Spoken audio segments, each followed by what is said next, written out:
Bonjour. Ouais. Votre numéro d'équipe? Ok. Le nom du cas. Pardon? Le nom du cas. Le nom du cas. Ouais. Vous êtes collégial ou universitaire? Collégial. Collégial. Donc je vais vous lire les instructions du cas pour ensuite laisser les juges se présenter un par un.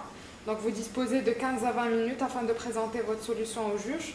Le temps s'écoule à partir du moment où un membre de l'équipe débute la présentation. Je vous montrerai le temps restant à l'aide d'un carton lorsque vous restez à la fois 10 minutes, 5 minutes, 2 minutes et 30 secondes. Et les 10 dernières secondes vous seront indiquées à l'aide de mes doigts. Si l'un des membres de l'équipe continue à parler à la fin du décompte, je vais le signaler et la présentation s'arrête dès cet instant. Si vous faites moins de 15 minutes, il y aura une pénalité d'1 point par 30 secondes manquantes. C'est important de ne pas mentionner votre cégep lors de votre présentation. Les juges bénéficieront ensuite d'une période de 5 minutes lors de laquelle ils pourront vous demander les éclaircissements concernant votre solution. Notez que lors de la période de questions, aucun décompte du temps ne vous est donné. Mais si un membre de l'équipe est en train de parler lorsque le compteur affiche 5 minutes, il est autorisé à terminer sa réponse. Donc les juges peuvent maintenant se présenter. Bonjour, je m'appelle Justine Rambourceau, j'ai fait mon bac en maîtrise en relations industrielles et de Laval, et ça fait 4 ans que je suis conseillère en gestion industrielle. Bonjour, Caroline Duc, ancienne ici à l'Université Laval du département de management, au bac et à la maîtrise en gestion des ressources humaines et en développement des capacités et l'organisation. Depuis 7 ans. André Anantou. J'ai un bac en psychologie, une maîtrise en management. Je préside également une OBNL de sport et je suis professionnelle à la faculté. Je m'appelle Marie.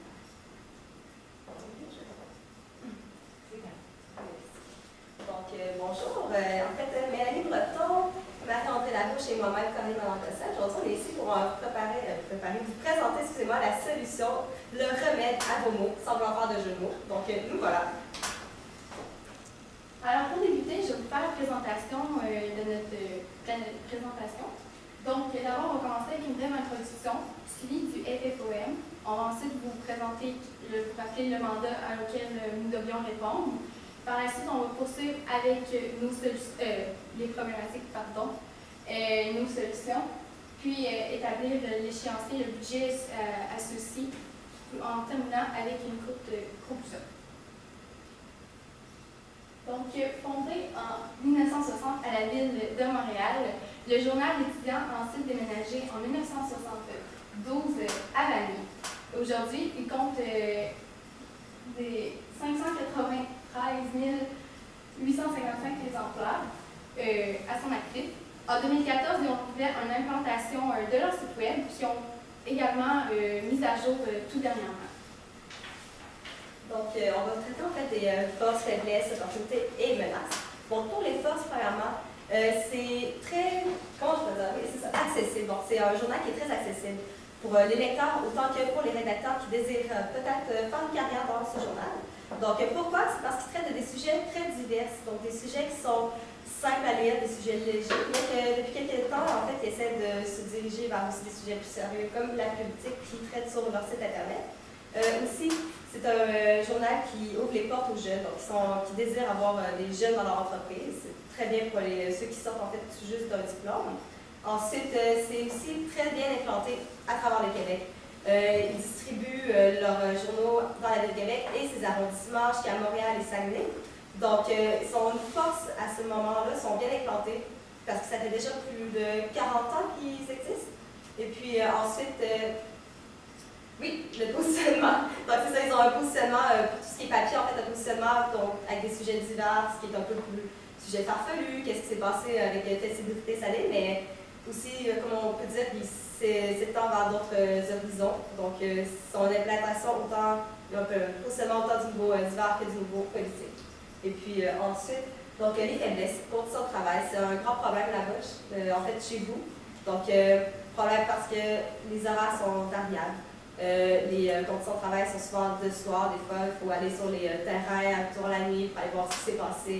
Et aussi, c'est très stressant parce qu'ils ont toujours une date limite à atteindre, ce qu'il faut qu'ils sortent un article le jour même, dans 1 heure, dans 2 heures. Donc, c'est très stressant pour les employés. Ça fait qu'un haut taux de roulement. Vous avez de la misère à garder vos rédacteurs avancés d'entreprise. Et puis, ça apporte en fait une conséquence au niveau de l'image d'entreprise. Vous avez de la misère à se faire percevoir comme étant une entreprise sérieuse et étant une entreprise stable. Donc, c'est pour ça qu'on a l'opportunité en fait, d'aller chercher, recruter au sein du marché du journalisme parce qu'il est très vaste. Vous avez beaucoup de jeunes rédacteurs à votre portée de main, des jeunes talentueux parce qu'on a ici dans le coin de Québec, l'arrondissement de Québec, et puis c'est sûr aux alentours, on a beaucoup de diplômés au niveau de la communication, mais aussi d'autres diplômes qui peuvent ne même pas être liés avec tout ce qui est littérature, communication, mais qui peuvent avoir des jeunes gens qui seraient intéressés à faire ce métier.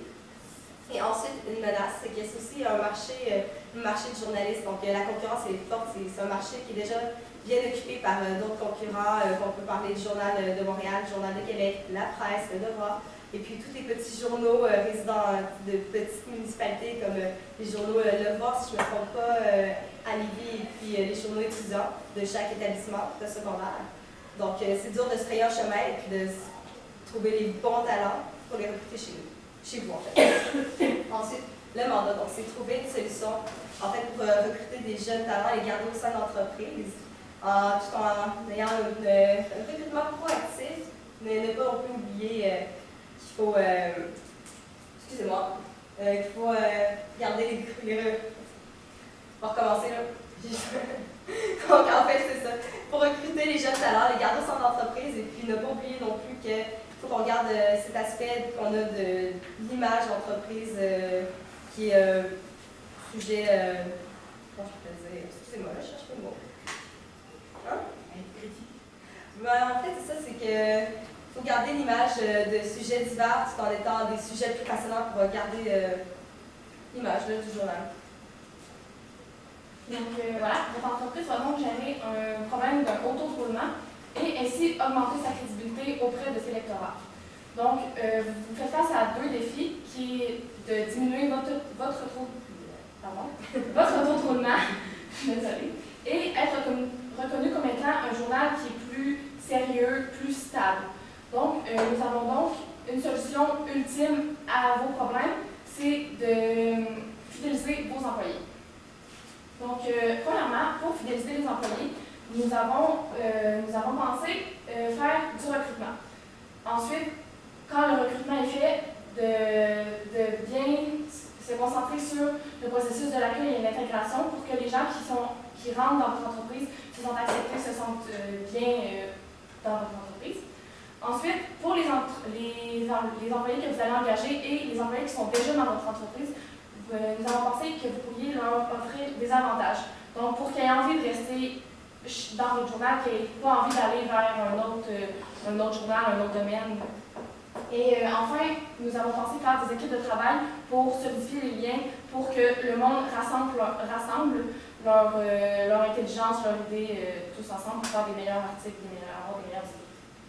Donc, ensuite, le recrutement, c'est bien beau qu'on se compte ici, mais en fait, il faut commencer par avoir une meilleure description de poste. On a remarqué que votre description de poste est très générale, donc ça s'applique à tous les métiers du journalisme. Nous, on veut vous proposer de faire une description de poste plus précise à vos besoins. Donc, vous avez besoin de quoi? Vous avez besoin de des jeunes qui sont dynamiques, qui sont passionnés, qui sont professionnels et qui peuvent gérer le stress, qui peuvent bien travailler en fait, dans un horaire qui est variable.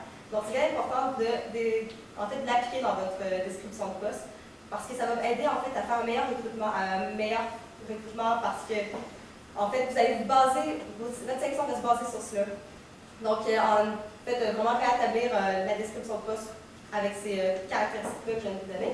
Ensuite, c'est important d'aller recruter à la source. Donc, il faut changer la manière de recrutement. Vous voulez un recrutement innovant, non?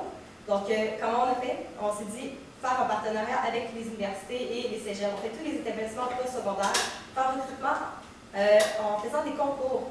Donc, concours au mois. On donne un sujet X qui peuvent être farfelus ou très sérieux. Et puis, les jeunes étudiants qui désirent en fait probablement se diriger vers la rédaction vont faire un article sur ce sujet. Et puis, à chaque mois, on lit les articles, on fait un petit bref, quel summum, là. Voilà, un petit podium, on pourrait dire. Un petit podium à chaque mois. Et puis, l'étudiant qui a réussi à avoir les meilleures places tout au long de l'année, eh bien, pourra gagner un poste au sein de l'entreprise. Donc, ça permet à vous de voir les vrais talents, de voir les forces et les faiblesses, parce que l'étudiant va être poussé à faire de la rédaction sur des sujets qui peut-être ne sont pas appropriés, ce pas des sujets qu'il connaît, mais ça va pouvoir faire ressortir qui sont vraiment des sources sûres, qui sont des vrais talents purs. Et puis en même temps, ça va créer une fidélisation, parce que l'étudiant qui va avoir pendant un an, une année scolaire, écrit à chaque mois d'article pour un journal, va plus être intéressé à aller se diriger vers ce journal et non vers un autre. Donc, ça vous permet de fidéliser avant même qu'il soit au sein d'entreprise. Et c'est pas non plus de l'argent mis à côté parce que c'est un partenariat. Donc, tout ça, c'est gratuit. Donc, pour vous, c'est du gagnant-gagnant. Et puis ensuite, c'est bien aussi de faire une sélection plus assidue. Donc, ne pas choisir seulement ce qui est bien, mais ce qui est vraiment l'image de l'entreprise. Pas avoir un bon écrivain, un bon rédacteur, mais ça ne veut pas dire qu'il est bon pour votre entreprise. Donc, vraiment, choisir ce que vous avez réellement besoin. Pas seulement les bons écrivains, mais les bons écrivains qui sont dynamiques et qui répondent à vos besoins. Ensuite, il faut faire une bonne intégration. Donc, on va commencer par une bonne préparation. Bonne préparation, donc préparer les documents, préparer l'environnement de travail déjà. Donc, que tout ce qui sont petits bureaux, s'il y a besoin d'un email, que l'email soit fait. En fait, tout ce qu'il y aura besoin pour travailler soit toujours préparé avant son arrivée du jeune rédacteur. Ensuite, ce qui est important, c'est aussi de préparer les gens aux alentours avec qui il va côtoyer. Donc, les avertir qu'il y a un nouvelle recrue qui va être arrivé. Et puis ensuite, contacter la recrue la journée avant son arrivée pour être sûr que la recrue va bel et bien venir, mais aussi s'assurer que la recrue se sente importante, lui montrer qu'on a envie d'avoir dans l'entreprise et lui savoir qu'on l'attend. Ensuite, l'accueil. Partie importante, de faire sentir voulu, en fait, vraiment l'accueillir, avoir un accueil chaleureux, en le présentant à tout le monde son travail, présenter l'environnement de travail, que ce soit son bureau ou présenter la toilette, le concierge, au propriétaire, au directeur, vraiment tout le monde. Donc ensuite, documentation, lui remettre sa documentation, lui remettre tous ses papiers, que ce soit les politiques, les règlements, donc pour pas qu'ils se sentent perdus. Et puis ensuite, l'intégration. C'est très important de l'intégrer à son environnement de travail, l'intégrer aux gens qui vont côtoyer, donc le mettre vraiment là, les mains dans la pâte, on pourrait dire, donc le faire travailler, lui donner des petites tâches, pas des petites activités, mais des petits travaux qu'il pourra commencer à faire pour pouvoir se sentir en confiance, lui montrer que lui aussi est capable, et puis créer cette relation vraiment de confiance au sein de l'entreprise. Et puis ensuite, le suivi, c'est très important. Donc un suivi à la fin de la journée, pour savoir si en fait, ces impressions de la journée, savoir est-ce qu'il y a des recommandations, donc prochaine journée, j'aimerais ça qu'on me présente ça, je me suis sentie mal à l'aise, quoi que ce soit. Vraiment, savoir faire un suivi avec la recrue pour savoir si elle se sent bien dans l'entreprise. Ça va le fidéliser parce que ça va le faire sentir important. Et puis c'est ça que vous voulez en fait, fidéliser vos employés, c'est très important. Donc, par la suite. Par la suite, un second moyen qu'on a pensé proposer pour fidéliser vos employés, c'est qu'on lui offrir certains avantages. D'abord, le premier avantage qu'on avait pensé, c'est d'introduire des salles de repos au sein de votre entreprise. Quand je dis salle de repos, ce que j'entends par là, c'est des endroits dans lesquels chacun de vos employés pourrait décrocher lorsqu'il fait face à un mur pendant la rédaction ou quelque chose du genre, vraiment pour pouvoir se détendre puis voir sa problématique sur notre œil. Donc à ce moment-là, on pourrait introduire des tables de billard, des tables de billard, tout pour, dans le fond, se détendre. Ensuite, un deuxième avantage qu'on pourrait introduire au sein de notre entreprise serait des bonus monétaires. C'est-à-dire que ça serait au niveau du rendement de vos employés. Après 10 articles, par exemple, ça pourrait lui offrir un bonus, ainsi de suite. Ou on pourrait lui offrir si leur article a été l'article le plus lu durant la semaine ou le mois, quelque chose comme ça. Vraiment, leur donner une récompense à leur effort à ce moment-là. Ensuite, on viendrait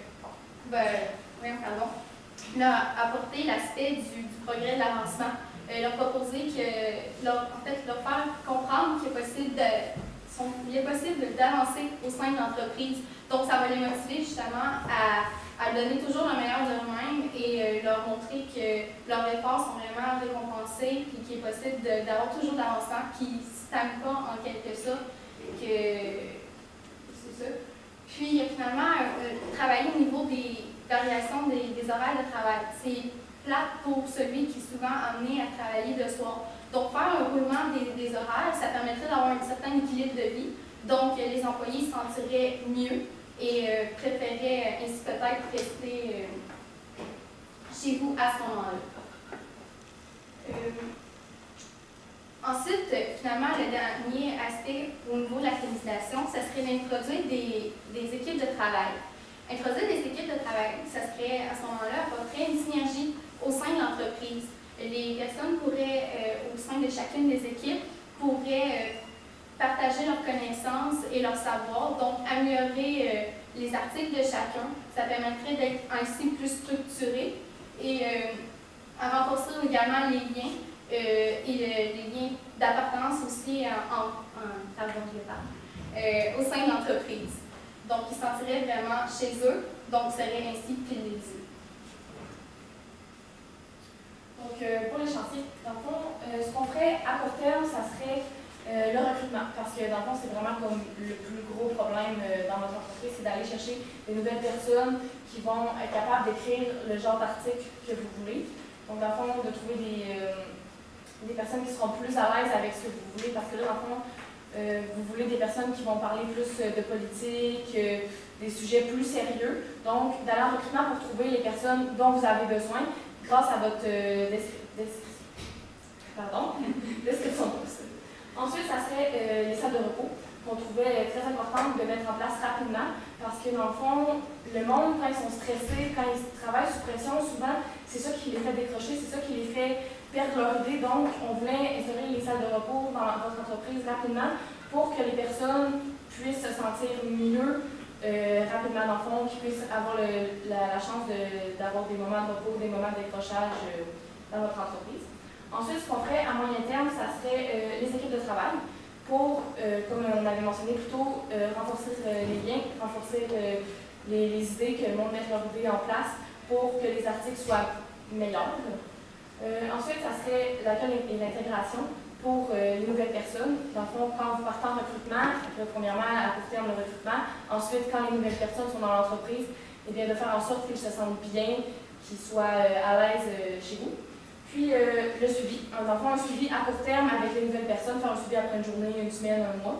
Puis après, dans le long terme, faire un suivi à long terme après 3 mois, 6 mois, 1 an, 2 ans, pour s'assurer que les personnes soient encore bien dans votre entreprise, soient encore bien chez vous. Parce que souvent, le monde, ils ne sont pas tout le temps à l'aise de venir vous voir directement, donc de faire des suivis pour aller aller poser des questions vous-même à vos employés.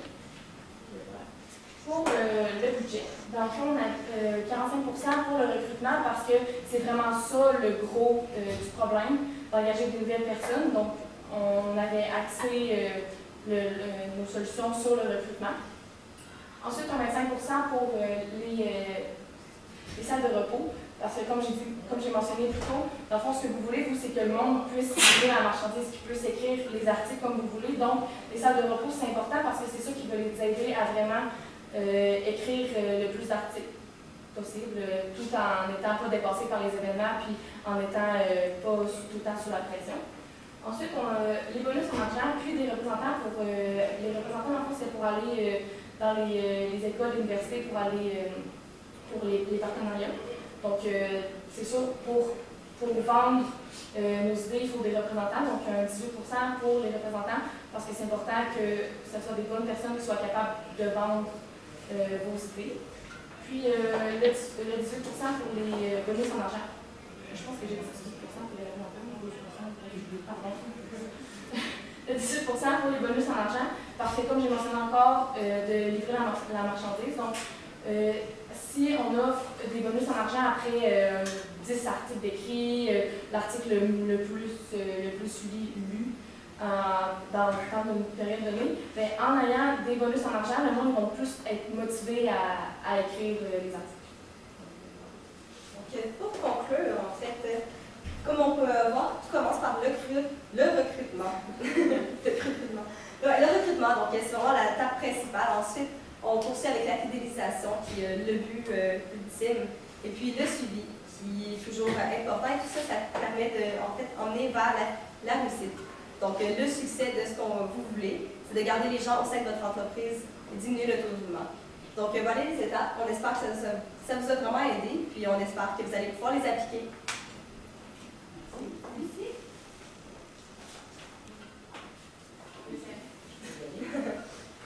J'avais une question par rapport à la partie rétention, notamment au niveau des avantages. Quand vous parlez de progression, nous on embauche des journalistes. En quoi un journaliste, quel genre de progression vous attendez à ce qu'on offre dans le journal? Bon, je vais répondre. Donc, en fait, progression, on parle souvent, quand on débute, on a des petits paragraphes qu'on peut écrire. On n'écrit jamais une page dès le début. Donc, c'est ce genre de progression, de pouvoir écrire de plus en plus de gros articles, de pouvoir faire sa place. Donc, ça permet de donner de l'espoir aux recrues, ça permet de les garder. Donc, on sait que l'espoir, ça fait vivre. Donc, ayant l'espoir de pouvoir construire des plus grands articles, de pouvoir vous implanter dans le journal et se faire voir, ben, ça permet aux gens de rester. Ça leur donne de l'espoir pour pouvoir continuer dans 10 ans, dans 5 ans, toujours rester. Donc, voilà. Et justement, on va rebondir là-dessus.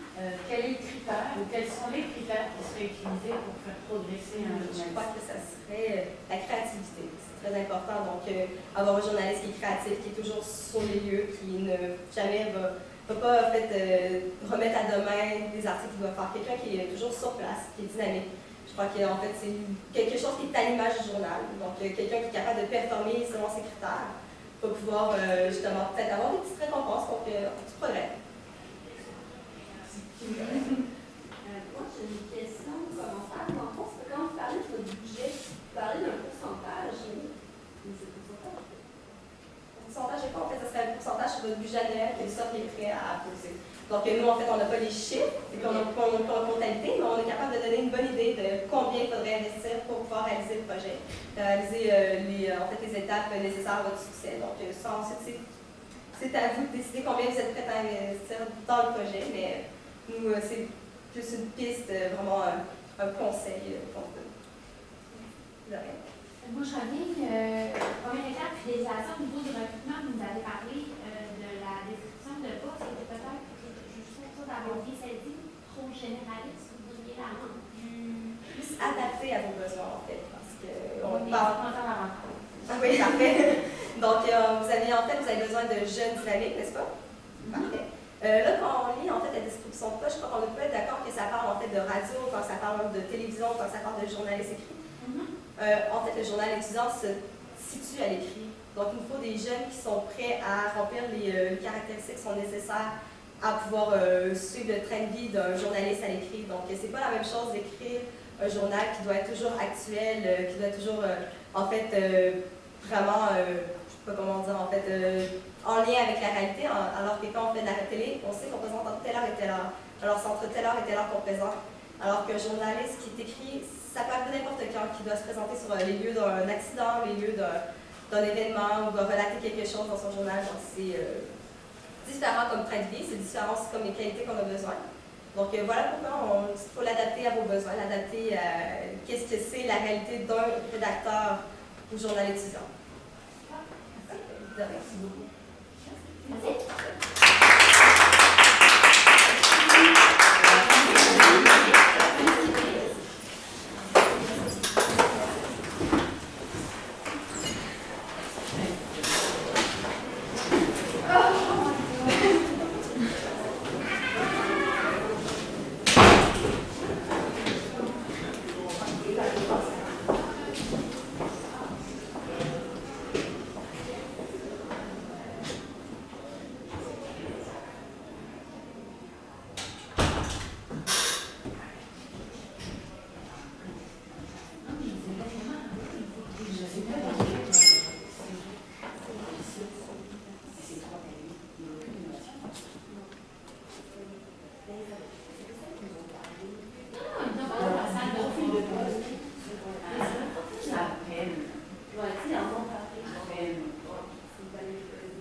La description de toi, j'ai trouvé ça génial. C'est stratégique.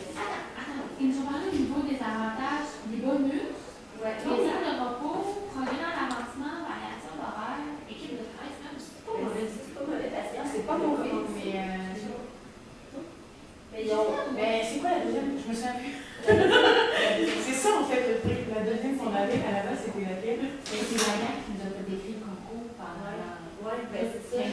je suis d'accord, par exemple. Je suis d'accord. Je m'organise pour les mêmes règles. Ok.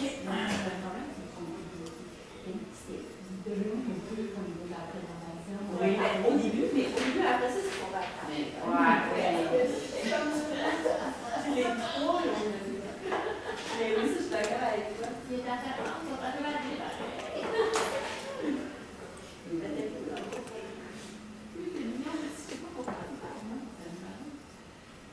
je trouve ça cute. Mais ça dépend, c'est pas moi très Le même quoi? Et la même couleur, franchement, juste à la Le prof, il y avait un des profs juges qui dit c'était comme on avait gagné, on avait gagné complet. Ça, là, juste cette année pareil, ils ont gagné des points parce que ça accroche. Puis l'année d'après, à la même compétition, moi, j'avais fait un peu pareil, puis après ça, les profs ont fait bon. Mais ça dépend des coachs. Il y a des coachs qui sont comme mais après, je trouve qu'ils ont plus touché tout. ouais, ils ont comme, il y avait un large éventail. Puis c'était mieux structuré que l'équipe des trois filles avec la blonde ensemble. Je commence à démêler. Ben, c'est sûr, on a eu plusieurs. Oui, ça reste deux à voir. À 5, c'est ça? À 5, il y a 5. À 5, on les a mis troisième. On les a mis deuxième au départ, mais ça, Oui, ils descendent. Oui, descend. Donc là, journée 89. Okay. Ils battent, donc ils se retrouvent à R7. Ils se retrouvent au-dessus de R7. Donc là, on est à dans Est-ce qu'il y a des qui serait de ça, c'est à 9. Il y avait une croix qui parle de ça. Ouais, mais là, il y en a qui ont encore obtenu la présentation. C'était. Non, c'était pas. Non, C'est ça ça, pour les devrait filles qui se sont arrêtées aussi. Non, ça devrait pas, oui. Non.